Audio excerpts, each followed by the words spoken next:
Granddad took the team and scraper and went to work out in the field to level off the high spots and increase the hay yield. He never made it home that evening, and we worried through the night. Contemplating his misfortune filled our very souls with fright.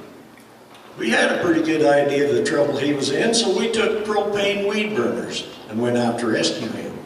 We took some mace and pepper spray, wore black belt karate clothes and thigh-high stainless steel boots with knives embedded in the toes. We took 50 feet of poly rope and a can of gasoline. Them mosquitoes in Wyoming are big and tough and mean. We put milk buckets on our heads and leather gauntlets on our arms.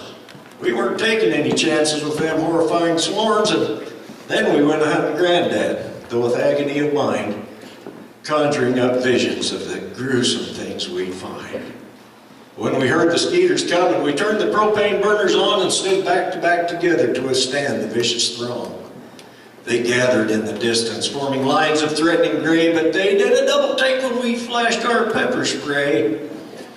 Then, buzzing like a chainsaw, they charged in a kamikaze rush, but karate chops and propane flames soon turned them into mush. We fought our way out to the scraper, but it was hovering upside down. A bunch of awesome-looking skeeters held it about 4 inches off the ground. I saw some movement underneath. Why, it was Granddad, I declare. So we maced those big old skeeters and held the scraper in the air, and when we turned it over, there was Granddad underneath. He had a big rock in each hand and a knife clenched in his teeth. He said, "I saw them skeeters coming, so I unhooked the team and I turned the scraper over and I crawled underneath the thing." Uh-oh. Something about horses. I could hear the horses running with their agonizing neighs, but I hoped they'd distract them skeeters and maybe lead them off a ways.